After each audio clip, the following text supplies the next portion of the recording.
Acts Christian Church, where you're the head and not the tail. The year of Thanksgiving.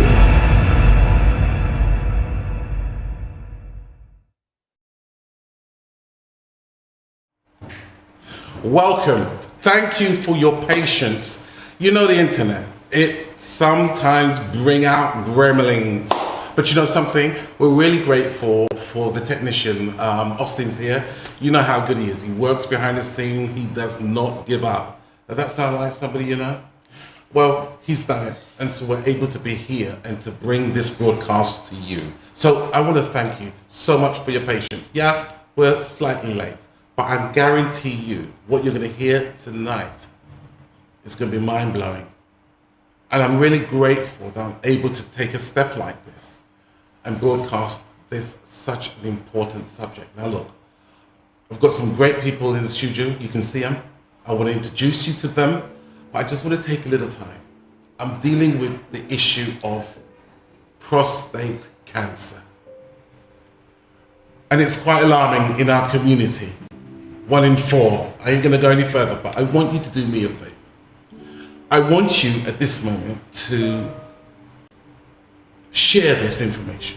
Get on your phones. This is your time to be an evangelist. Share it. Tell somebody you don't want to miss this. If you know a group of men playing dominoes or doing something at this moment and you know they're huddled together, text them. Tell them, share this with them. It's going to be life-changing. You know what? I've got professionals with me as well. That's what's making the difference. I've got professionals. And I've been learning.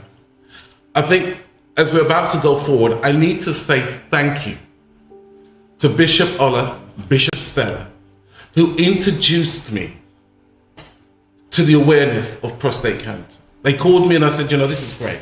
Let's work together. So this would not have happened if the two bishops wouldn't have introduced me to these great people. Now, just a few more seconds, allowing you to come on. Tonight is going to open your mind like never before. So come on. Bear with us. Tell somebody we're dealing with the area of prostate cancer, especially in our community and of wide. Okay?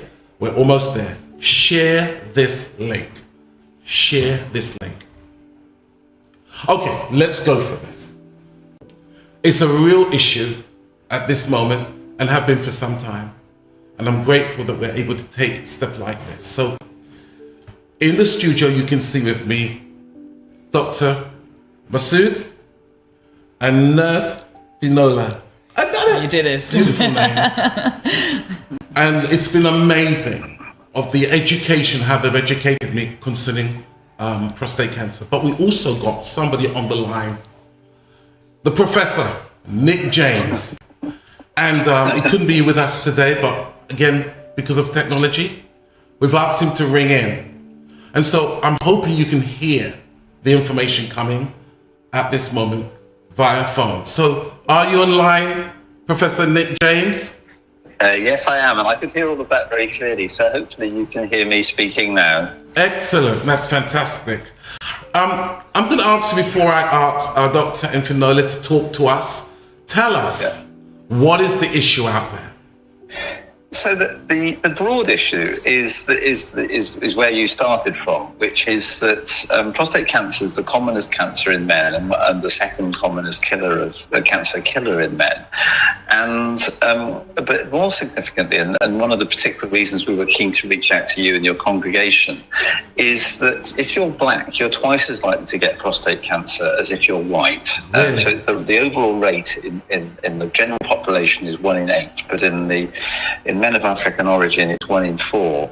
But not only are you more likely to get it, you're more likely to die from it if you get it, because black men tend to present later than white men. So all in all, it adds up to a very big risk to your congregation's health.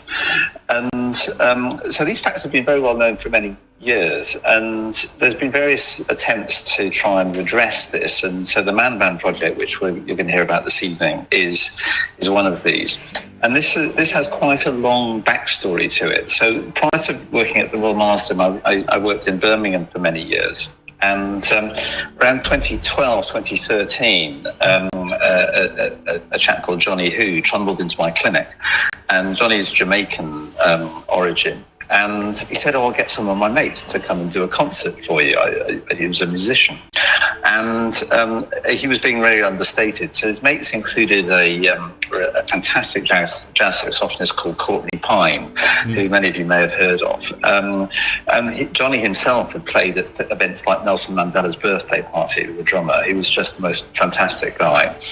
And his story was that he'd been having problems passing water for a while prior to ending up in my clinic.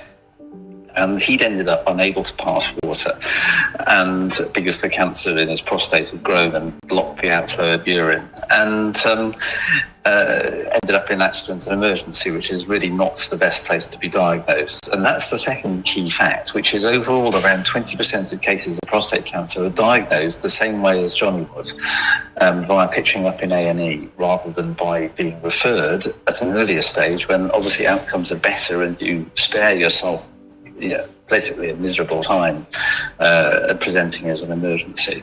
So off the back of the first concert that Johnny did, and Courtney Pine came and performed for us, and we did it in one of the concert halls in Birmingham. It was very striking. Prior to this, I'd always done outreach talks, and I found myself talking to things like Rotary clubs. And these are, if you like, people a bit like me, sort of slightly posh middle-class white people in the main, and very white audiences. And the striking thing about the music events was that not only did they raise money, which was the kind of primary intention, but they were excellent outreach opportunities. And it was very striking to me and to Johnny that there was really a lack of knowledge in the black community about this particular health risk that is disproportionately present. And so we did a whole series of music events and various other fundraisers, raised quite a lot of money. And in parallel with these, Johnny's wife, Leslie, was a trade union official with Unite, and they had a sort of health bus that went around bus depots and offered health checks. So we thought, well, why don't we use the money to raise and raise more money to buy a sort of this thing which we've dubbed the Man Van, and we had a custom built. It took us some years to raise the money. Just before I left Birmingham 2 years ago, we actually managed to complete the purchase of this, and then I left Birmingham, so the plan was to move it down to London, and B, COVID happened, which has rather got in the way. So along the way, we broadened this out to doing a sort of more general men's health check. And the idea of the project is that we go to populations who typically or disproportionately have bad healthcare outcomes, in this case with prostate cancer. And rather than waiting for people to come to us with symptoms, we're offering checkups before you get to the point of needing us in an emergency. And so this is a pilot project currently operating. We've just started it through a partnership between the Royal Marsden Hospital, which is, you probably know, a famous cancer hospital in central and south London, Institute of Cancer Research, which is my employer, which is the Marsden's kind of research wing, which is actually part of the University of London, plus a consortium of the hospital trusts across southwest London, plus other partners like Unite, the trade union, is still part of the partnership that we have with it.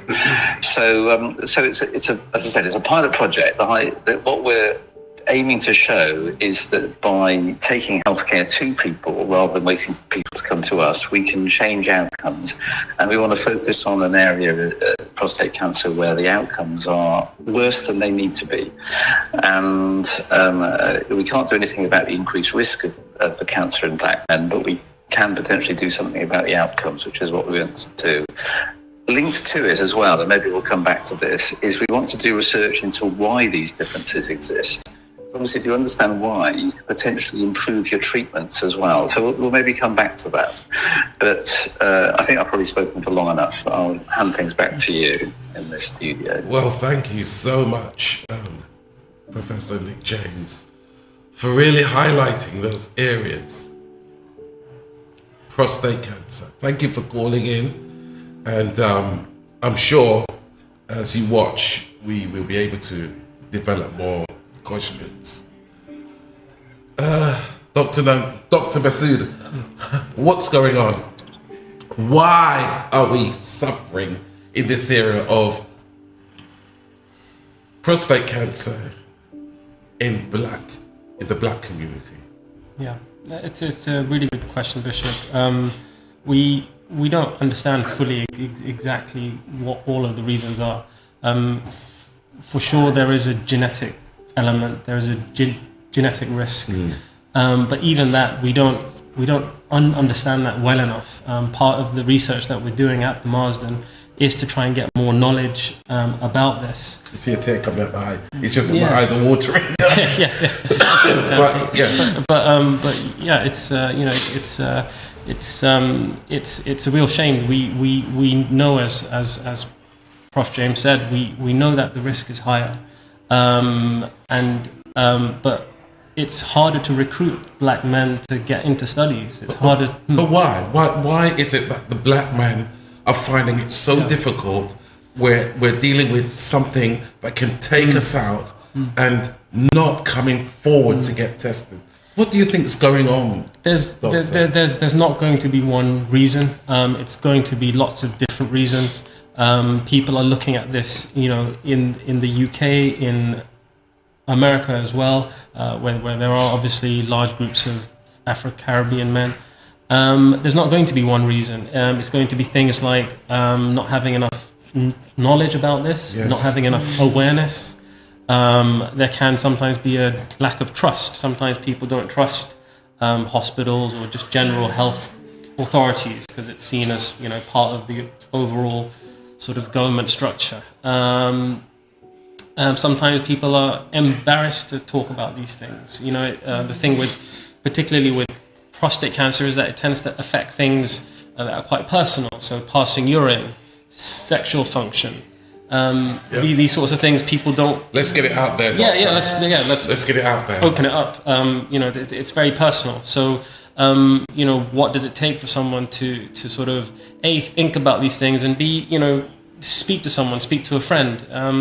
It's not easy, but by opening it up, by talking more about it, hopefully you remove that stigma that's associated, and we get people talking about it, and then people say, oh, well, and if you've got something like that, if you're having problems passing urine, you should get yourself checked out. Okay.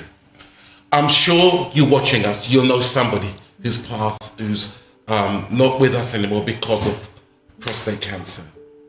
Doctor, I know you're going to be talking more about this, but Fanula, I want you to tell us, where is the prostate? And I don't want you to hold any bars back. I want us to go for this. And then, Doctor, you can just jump right back in. Where is the prostate? And tell us. We may even talk about what are the effects, how people feel, how they can see why it could be linked to their prostate. It's a really good question. I think particularly as nurses and doctors, we generally say prostate cancer is a risk for men, but actually what is it? What is the purpose of this? So I brought along a little kind of model prostate, so I hope you can see it okay. So women don't have this organ, it's only in men. So this is the bladder. Not even a woman equivalent? No, it's different. So it's a reproductive organ for men, but it sits beneath the bladder. Yes. So the bladder is an organ that holds fluid, and as you need to pass water, it comes out the penis. Underneath the bladder is the prostate here. So the water pipe actually goes through the prostate. So if there's everything going on in the prostate, it can sometimes block off that passageway, meaning that people have difficulty passing urine. So it swells. It can swell, and that's actually a benign thing. So as men generally get older, that happens to a lot of men. That doesn't necessarily mean you've got prostate cancer, but you might have prostate issues. Again, something that your GP can always help you with as well. We can always look at ways to improve those symptoms. I'm sure if there's any women on the live stream, they know how many times their partners get up at night, and they can probably say, he's getting up 3 or 4 times a night, it keeps waking me up. And that's actually a sign that there might be a little bit of a slowdown of the fluid there. What prostate cancer is then is actually it's a change in the cell formation within the prostate. So it's a build-up of cancerous cells, which, if left undiagnosed or untreated, can eventually break away from the prostate, can go to other parts of the body, and then it's a much bigger problem, and that's actually a problem we can't cure. What's the use of the prostate? So the prostate it creates the fluid to enable semen production. So semen that is created during sex that is made within the prostate and brings in the sperm. So it's part of the fluid, exactly. So it kind of puts the right components in that to ensure fertility works. So it's very useful, obviously, but as men get older, generally that doesn't need to be quite as an important organ so much. So if suppose the prostate's taken away, what's going to happen? If can you take away the prostate? You can. It's a big operation to do that. And we do it for cancer. We wouldn't generally do it for anything else otherwise. There are some procedures we can do to help alleviate some of those symptoms I was saying about passing water quite a bit at night. But actually to have the prostate removed would be a big operation, and it mightn't benefit everybody as well. So what we tend to do is keep a close eye on some of the more the risk factors we look at, like we said, urinary symptoms. Sometimes men notice that their erectile function can change, and again, as men get older, that's common. But some people notice a drastic change, and sometimes that can be related to something going on in the urinary system too. So, lack of an erection. Yeah, it can be, and again, it's not always the case, but sometimes that can be.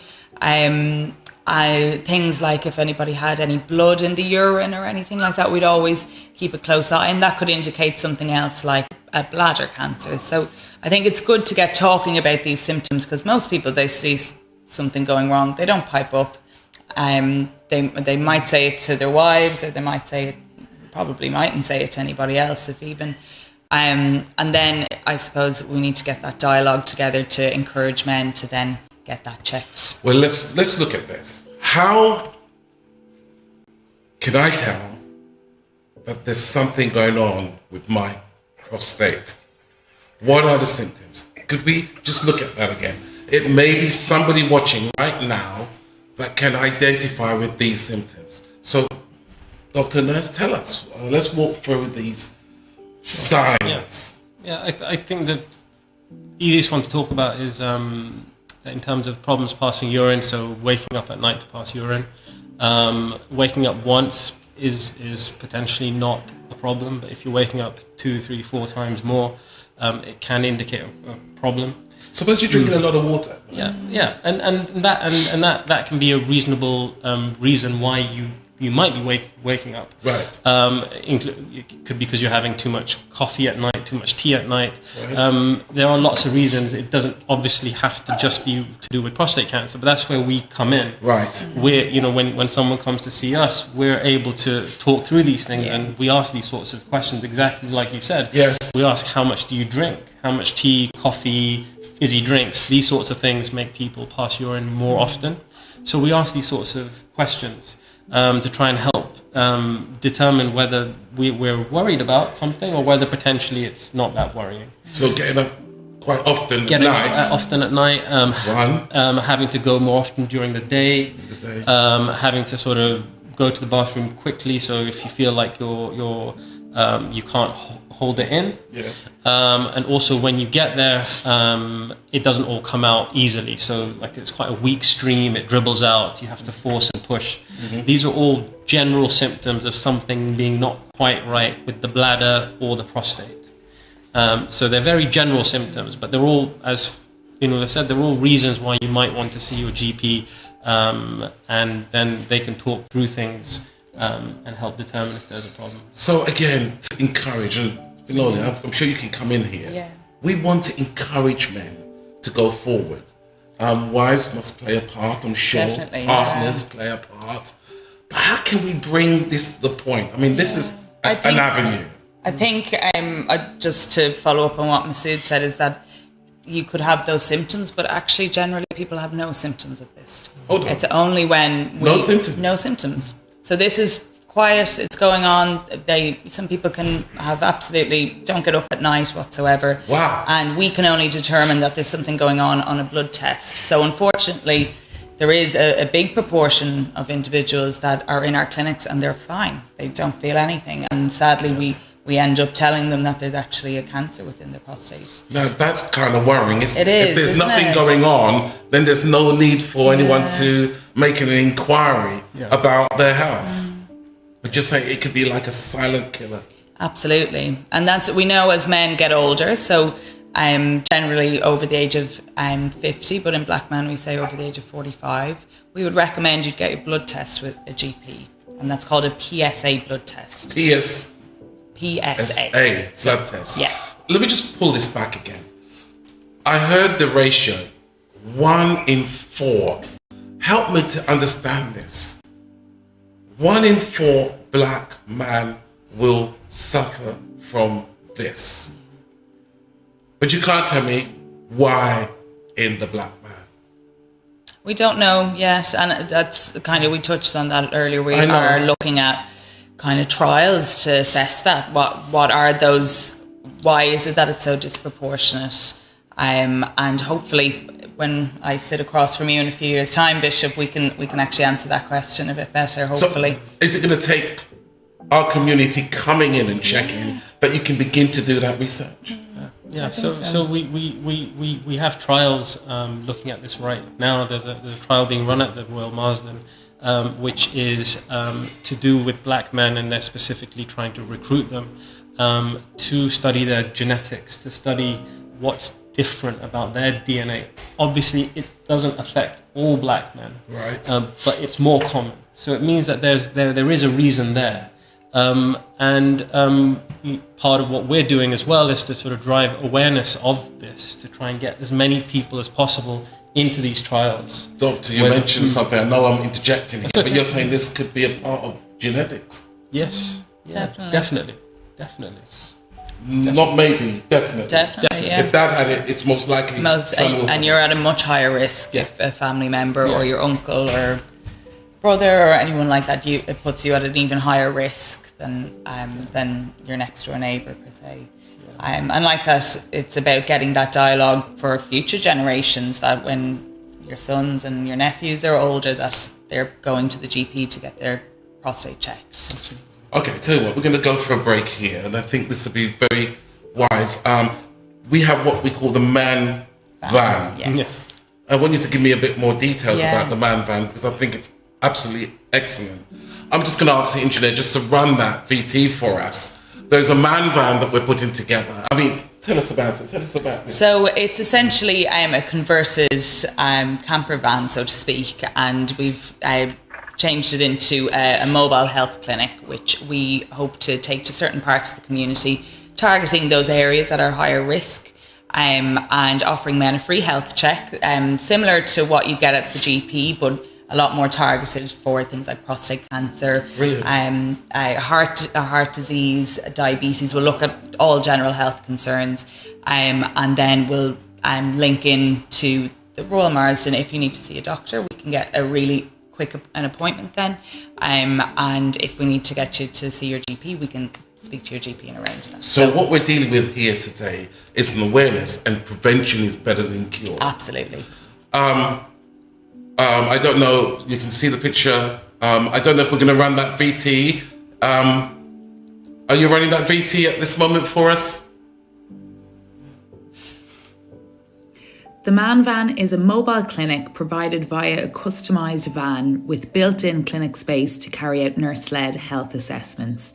The health assessments offered on the Man Van clinic are the same offered by GPs, covering major health issues such as hypertension, diabetes, prostate cancer, and an opportunity to advise on healthy lifestyles such as smoking cessation and alcohol consumption.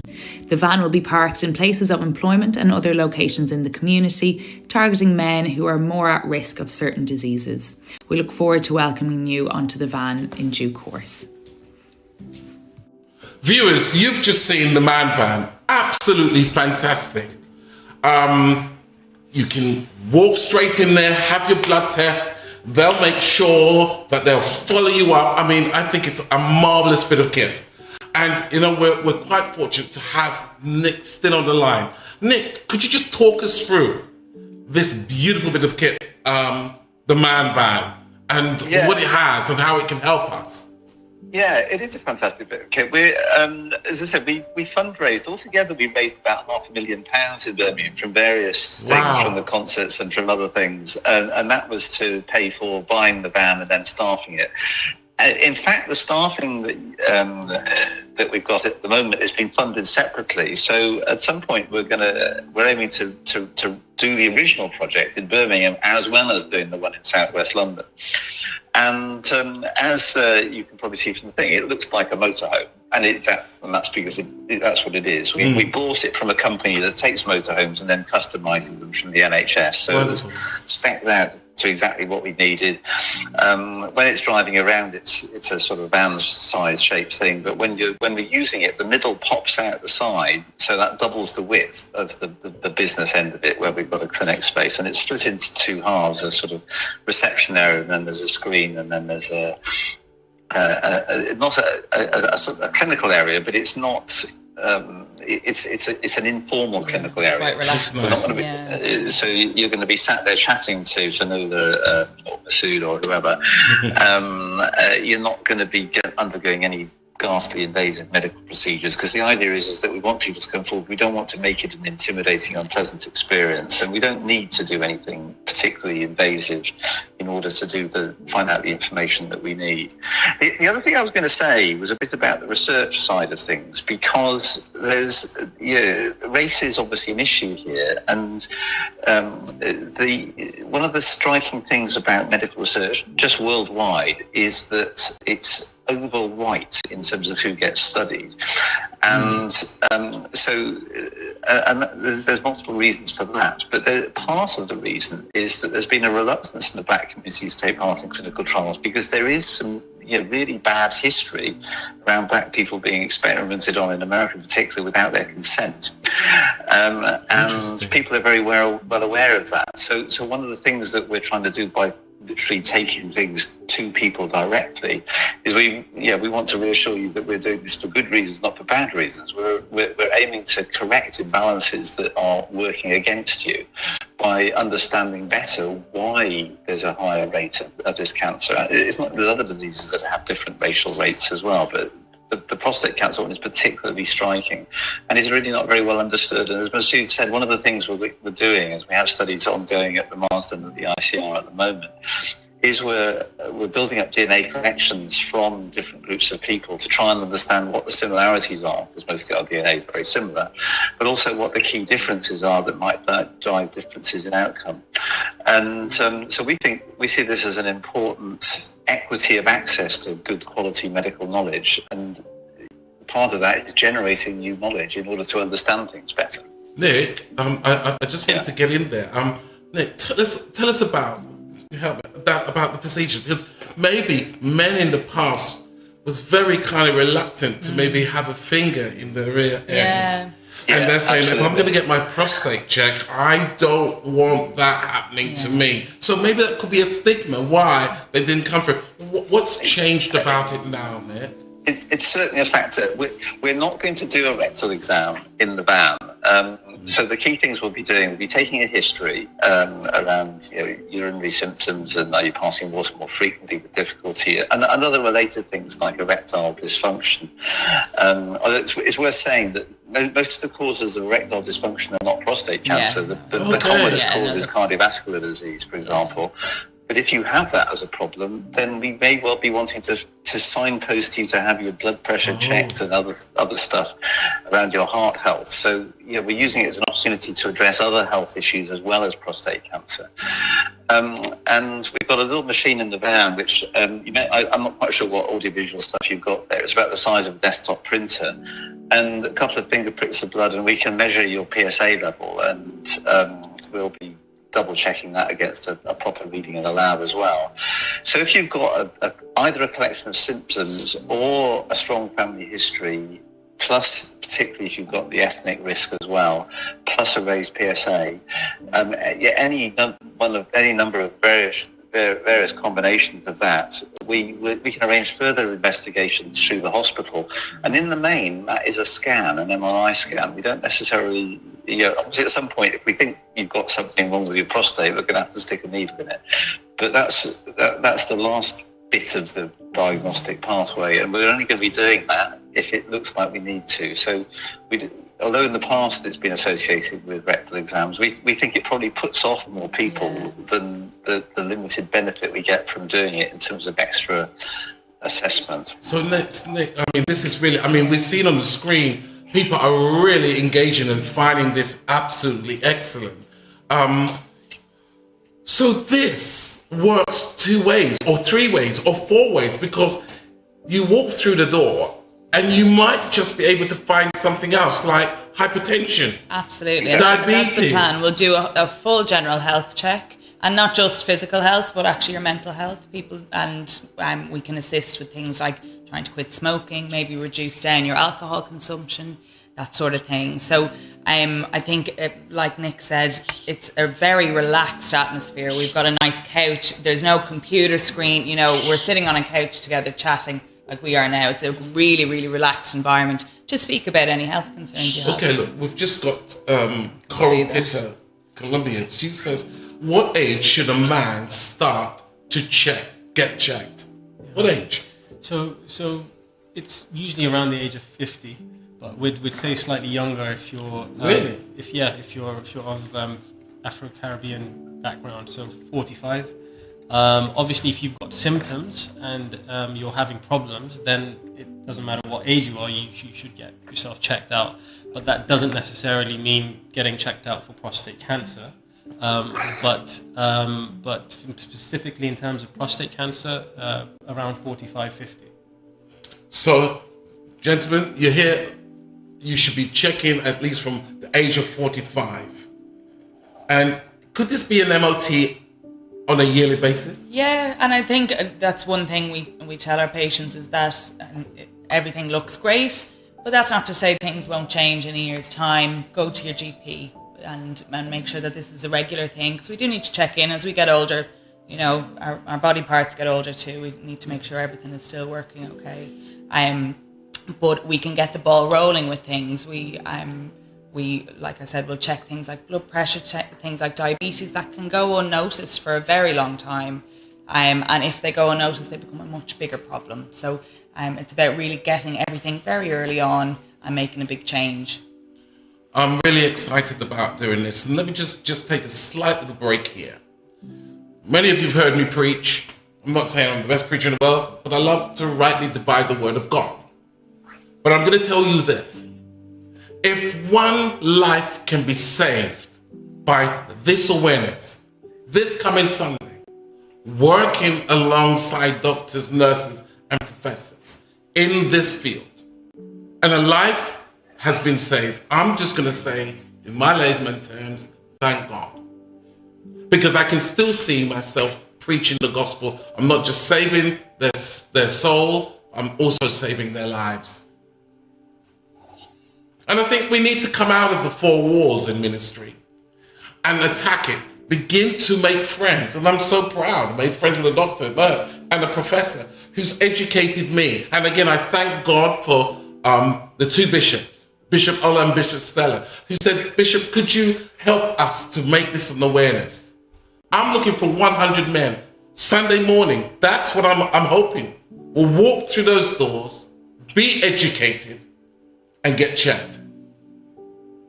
I can see something here from Cecile Nicholson Hall. How are you defining the black man? How are you defining the black? How are you defining the black man? Is it from all communities? Maybe Asian communities, or? Yeah, it's so we're specifically interested in the Afro-Caribbean population mainly.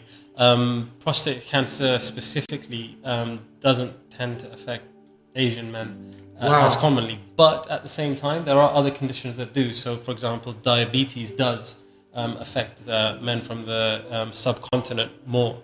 and that's part of our overall package. That we're driving the knowledge about prostate cancer, but also diabetes, blood pressure, because these are also really important issues that affect men. Well, I'm interested. Nick, if you're still on the line, so you're really saying it's an issue. Thank you, Cecile. A real issue in the black community. I'm alarmed by that. That's why I'm, I think, very passionate in doing this. Because if you get rid of the black man, and please understand where I'm coming, we've got too much wealth of information in the grave. Yeah. Education. I say this all. If you think education is expensive, wait for the bill for ignorance. Yeah. No, absolutely, and so education is, the health tests are an important part of this. But I mean, as I was saying, the genesis of this was the concerts we did with Johnny and his friends basically, and I think I might have shown you photos, but you'll see the audiences are substantially black. And what I noticed after we did the very first one of those was people were turning up in my clinics because they'd gone and had a blood test and thought, actually, because they had the sorts of symptoms that we were mentioning in the concerts, and we weren't doing great long lectures in the concerts. I was just chatting for 5 to 10 minutes between acts, and awareness straight away allows people to have access to their doctors. But one of the things we've seen over the last 2 years is we've seen a drop in referrals in general for cancer because people have been scared of coming to the GP or found it difficult to get to the GP. Could you repeat that again, Nick? Sorry to interject. Are you telling me you've seen a drop in referrals? Yep. And what we're seeing is, I've got a guy who's in my clinic at the moment. So he's a Jamaican guy, and he'd been sort of having symptoms for about a year, and he said, I just couldn't get to see my GP because of COVID. The place was essentially shut, and they were just offering online things, and he could never get an appointment because you've got to phone up first thing, and you know how difficult it can be sometimes. And he'd eventually pitched up with a cancer that had spread, and if we picked it up, like my friend Johnny, who sadly died a few years ago now, at an earlier stage, he'd have had a much better outcome than he will probably have now. And so it's not just about awareness, but it's about giving people access. And what we're seeing with COVID is that people are finding it more difficult to access their doctor because the health service is busy with other stuff, doing vaccinations and so on. So the problem is partly people don't know what to look out for, don't know what to do if they've got symptoms, or they think, it's just old men's problems, I don't need to do anything about it. But it's partly people just struggle to get access to their doctors as well. So, and disproportionately, that affects people from ethnic minorities and so on, from the black community. So there's a sort of social dimension to this as well as an education dimension to it, if you like. Okay, Nick, you're really raising good issues here. I've got somebody here. I don't know if our technician could just scroll it up a bit. It's from Artem Simpson, and it says, is there a reason why the disease is so prevalent among black men, i.e., or for example, their lifestyle, can't see that, genetics, social economics, and background, etc.? So, yes, and it's probably a bit of all of those. So we don't really understand the obvious things like smoking aren't particularly associated with prostate cancer. There are links with diet, but it's quite hard to figure out exactly what that is. Genetics appears to be important. Just straightforwardly, having a very dark skin may be important because the explanation is a bit complicated for this, but basically one of the things your skin does is it converts the vitamin D in your diet into active vitamin D, and vitamin D helps protect you against certain cancers. Now, if you're living in the rather drizzly, wet, cold environment, which is the UK, you don't get enough sunshine on your skin. to convert vitamin D if you have Hold on, very Nick. dark skin. Nick, Because Nick, sorry. I mean, you really, please jump in. In our skin, we got what we call the melanin. yes, exactly that. Yeah, it may be a direct relation to the darkness of your skin, protecting your skin from strong sunlight in an environment where there isn't strong sunlight. It may be actually inhibiting your ability of your skin to do other things that it needs to do. And because you have a dark skin, you kind of have a need for more sunlight, which you obviously, when the weather's like it is at the moment in Britain, you're not going to go out with your t-shirt and shorts on, are you? This is amazing, Nick. Absolutely amazing what you're telling me here. That means that we need to get on a plane more often and get to sunnier climes. Yes, because Nick, yeah. I mean, education. It makes sense. Thank you, Arsen. It makes sense. We could go on this. This is so important. And that's what I'm saying. Coming out of the four walls. Yes, we read the Bible. I'm a Christian and I love it. But look how much I've learned by just opening up the pulpit. Doctor, I want you to look at the screen and tell them how important this is. Encourage a man in an archer's to speak. Look in the camera and just speak to them. Tell people the importance of getting your prostate checked. Yeah, I think, if you have any concerns, something doesn't feel right, some part of your body's not working like it used to, something's different, just speak to someone. We've seen, me, Fanula, Prof, we've seen men coming in when the cancer's already spread. Wow. And you can help them to some extent, but you can't do what you really need to do, which is to try and cure them. And that's really sad. And if you could catch them maybe a few months early, maybe a few years early, then you could stop that from happening. And if that was you or one of your loved ones, then you would want that. So just reach out. We're trying to do our small bit with the Man Van and talking with the local communities, talking with the bishop, but just reach out and ask for help. And I think it's as simple as getting a blood test done. So it's seeing your GP, and any man over the age of 50 is entitled to have this blood test. So you won't get any pushback, but you should have that discussion with your GP, the pros and cons of having it, and if you want it, you can have it. And that's all it takes, is we can figure out a whole lot from that, and we could give you a full bill of health, or we can make the arrangements for you to see a specialist. So it's a very small thing for you to do that may have a huge impact for you and your family. Here we go. I don't know. I'm taking a sigh because I'm just saying this thing is real. Can you imagine you seeing patients and maybe you're saying in your head, if only they'd taken a check sooner. We are appealing to you watching this. Here's what's going to happen. I'll tell you, you're really feeling this, and it's great. We can see everybody writing at this moment. Where will the van be? Now, I'm going to be open. I'm going to be honest with you. We're working the van out. We wanted the van to be outside the church, and this is just news off the press. But we're doing our utmost best because obviously we've got to get it from one place to the next.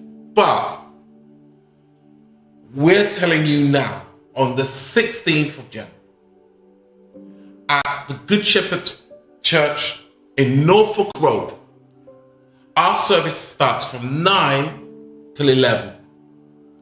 This service is going to be different. Never seen a service like it. We're going to worship, and then what we're going to be doing is ensuring Pastor Raymond, Bishop Ola, Bishop will turn the service over to the professionals. They'll be going in more depths, and more men will be asking those questions they've always wanted to ask. What we will be doing, we're not holding back. Whatever the question might be, you might think it's silly, it's strange, or slightly embarrassing. You are going to be in a position where you're going to be feeling at liberty to talk. What we're going to do, and here's the professionals, they're going to take your name, your address, and what they're going to make sure is that they will make sure we can point you in the right direction. So it is our heart's desire to get that van. We're still working on it. It's a big van.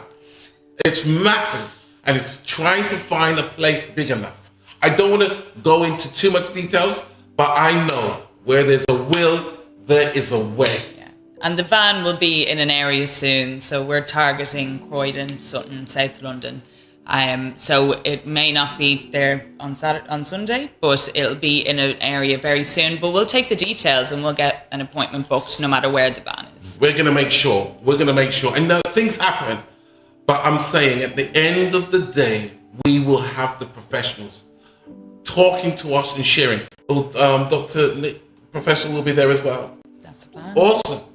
So the service is going to be like no other. But this is your opportunity to come, get yourself registered to get your check. And I'm going to tell you this on camera. I'm going to get my check as well. I'm going to have to lead by example. And who knows? This service could change someone's life. Somebody might say in the street, Bishop Martin Nicholson, thank you. Shakes my hand and says, listen, if I didn't take a check, I don't know where I would be in a year's time. It was just waiting to explode, but I took your advice. Listen to the professionals. Prostate cancer exists. It's killed thousands of people. It most likely have killed loved ones that you miss dearly. Prevention is better than cure. And we're doing our utmost best to ensure that we take responsibility as a community, putting church on the side, as a community to address this issue, but work primarily with the professionals. Doctor, thank you. Thank you. You know, when I was growing up, I wanted to be a doctor. That's still time. Still young. But I'm honoured. Finola, thank you so much. Thank you for having us. For coming in and being so open and sharing with us. And Professor Nick James, thank you for being on the line with us and to giving us that so valuable information that we need as men to get checked. Now, just bow your heads where you are at this moment. I'm going to be just straightforward as we always finish. We want to thank you, Lord, and I'm going to be praying right now for the NHS. Let me just say something. We've been through a time of COVID, and it's the NHS that's held us together. Like it or not, I would never, ever smash or bash our NHS under the extreme pressures that they've undergone. I was one that got out there and clapped my hands. Father, I thank you for the NHS. I thank you for their resentful, the way they've worked so hard, dedicated, thorough, putting their own lives on the line. I pray, Father, all those that have worked so hard, tirelessly, strengthen them. We appreciate them for their hard work through that serious time of COVID. And Father, I thank you for this moment that we're able to work together in this moment and time on another issue to help our community. Father, I can only say thank you for Professor Nick. Thank you for Dr. Masood. Thank you for Finola, Father. Thank you. And that's from my heart. They could be somewhere else, but they came today to educate us, and to bring awareness of the importance of prostate cancer. And Father, on the 16th, I pray that we'll see men come from the north, the east, the south, and the west, coming to be tested. And more importantly, that lives will be saved. So Father, we thank you for tonight. I want to thank you for the patience of the saints. I want to thank you for patience of people hanging on through the difficulties of the technical issue, and that you're still with us now. Father, we look forward to that event on the 16th. We pray that this, in a sense, will go viral. People will say, yeah, that was something else. I've learned things I've never learned before, and then they will come out in their numbers to be tested. We thank you, Father. We give you praise in Jesus' name. Amen. Well, there you are. We've done it. I feel so good. I've been educated, directed, and I'm sitting in good company. Nick, we're grateful to you. Yeah, I'm sorry not to be with you, but I'm coming to the thing on Sunday, so I'm looking forward to seeing you in person then. Yes. Thank you, Nick, for being with us today. Thank you both. I've learned so much. Thank you for having us. us. And I hope you in the viewers, you were blessed. Thank you. And join us next week. And remember, we're looking for you on Sunday. We're going to put the details up on my Facebook page, on Acts Facebook page. Come out in your numbers. And you know what? It would be good to have wives come out as well. And partners. Definitely, yeah. Come out as well. Come and learn. Because I think wives, partners can be a way of encouraging their partners to get checked. So, thank you for joining us, and please, if you're joining us for the first time, why not subscribe? Why not be a part of what we're doing? Get the notifications every time you come on. You'll get a notification from us. You know we deal with this. This ministry deals with every issue out there because we want to be relative. Remember, we're the head and not the tail. Thank you so much for joining us. God bless. See you Saturday. Oh, Sunday. See you Sunday. It happens. Live TV. So excited. Yeah. See you Sunday. God bless you. Thank you. Cheerio. Thanks very much. Bye. Bye-bye.